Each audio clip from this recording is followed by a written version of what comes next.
Hi, I'm Sean Regan. I'm the Director of Piping and Drumming at Massanutten Military Academy, and this is a video to accompany an article in the Eastern United States Pipe Band Association's publication, The Voice, in spring 2016 issue, covering two parts. The first part today is Gracenotes. The second part is Embellishments. And we have to cover part one first because embellishments are made up of Gracenotes, and if you don't have the building blocks solid, then everything that follows is going to have problems.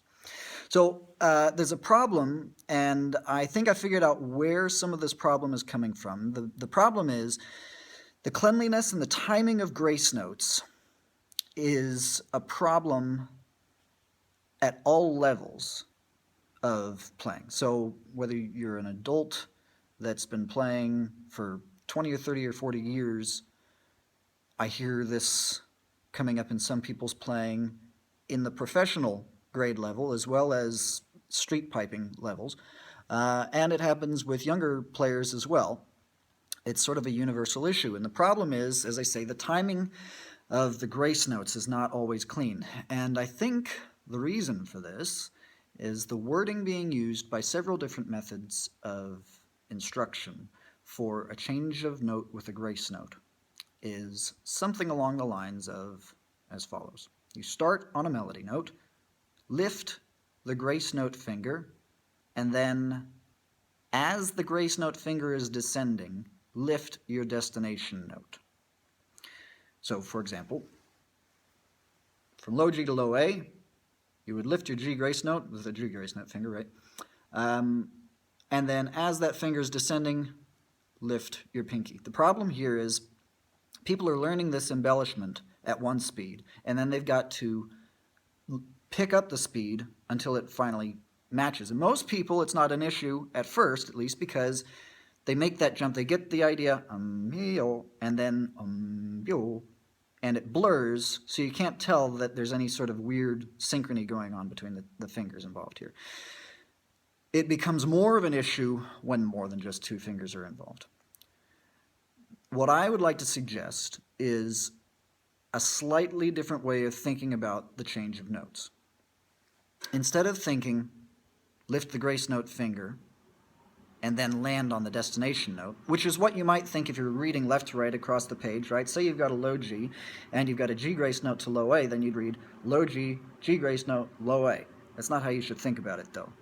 Don't think of it as a G Gracenote and then the low A. Think of it as a G Gracenote to low A, right? Just like when we're reading a word on the page, T-H-E is pronounced the or the, right? You don't go T-E, you just know after a while that T-H-E is either the or the, right? Symbol recognition is what we're talking about here. So symbol recognition, recognize a G Gracenote to low A sounds like right? Now, how to think about it is a slightly different thing.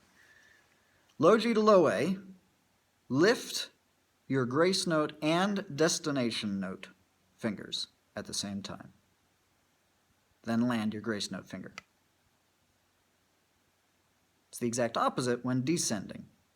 When descending, you lift your Gracenote finger, then drop all fingers to land on your destination note.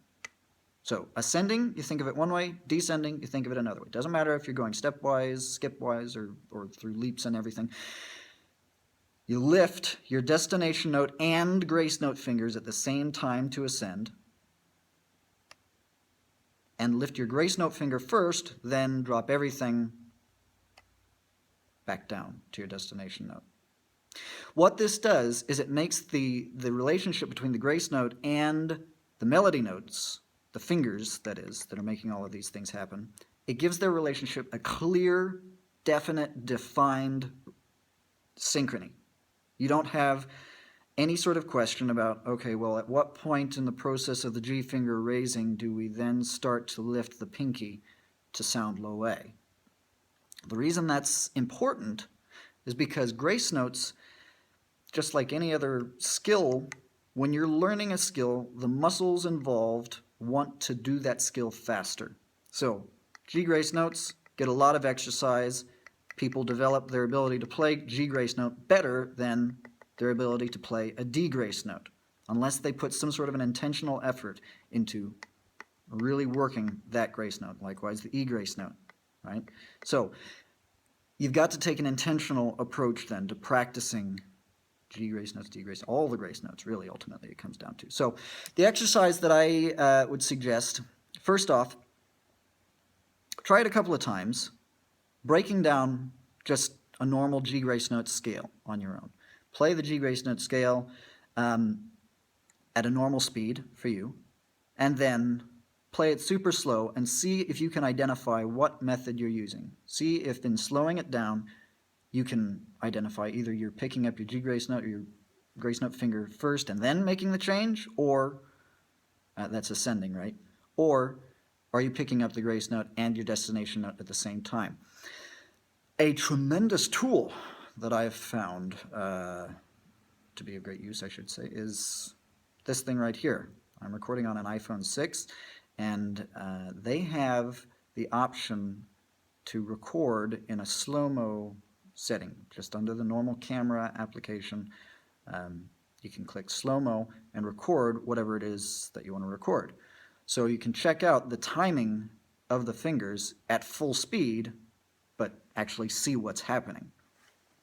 So if you have access to one of those, I would strongly suggest just playing yourself a scale, a Gracenote scale with one of these pointed at you, and then go back in and have a look at it. It sounds really weird, but it's great help. Great help. So the exercises then that I'd suggest going through, if you like this idea of synchronizing your Gracenote and destination note fingers,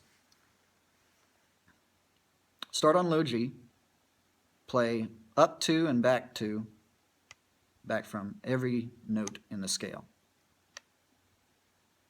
Slow.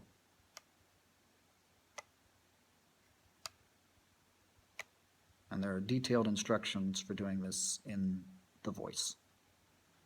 I went a little bit overboard, but the goal here is to get you thinking and to help you understand really the tiny details about these little things, because if you can get these little things just right, then you'll have a much better chance of getting the bigger things or the combinations a lot more consistent and steady, and therefore more enjoyable, right? The goal here is to have fun and to be consistent so that you can express the music. And if you don't have Gracenotes consistent, everything else is going to fall apart, or it can fall apart. Anyway.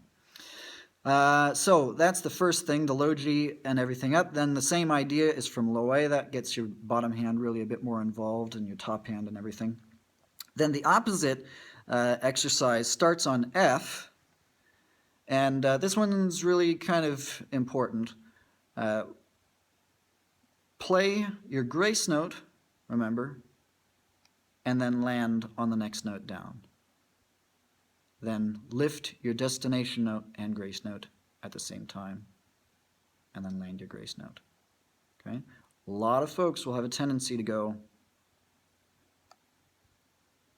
instead of,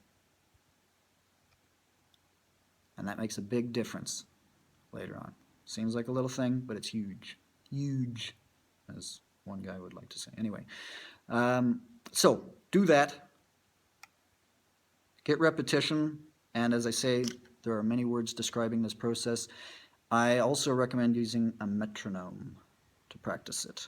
Metronomes are great things. If you don't like them, keep using them, because eventually you'll love them. If you use them right, they're invaluable assets. So much like this slow-mo thing. Anyway, that's about all the thoughts for this thing, and before too long I'll have a link posted to part 2, which will be published, I hope, in the next edition of The Voice. Whether that's the summer one or the fall one, I'm not quite sure. Anyway, yeah, bye.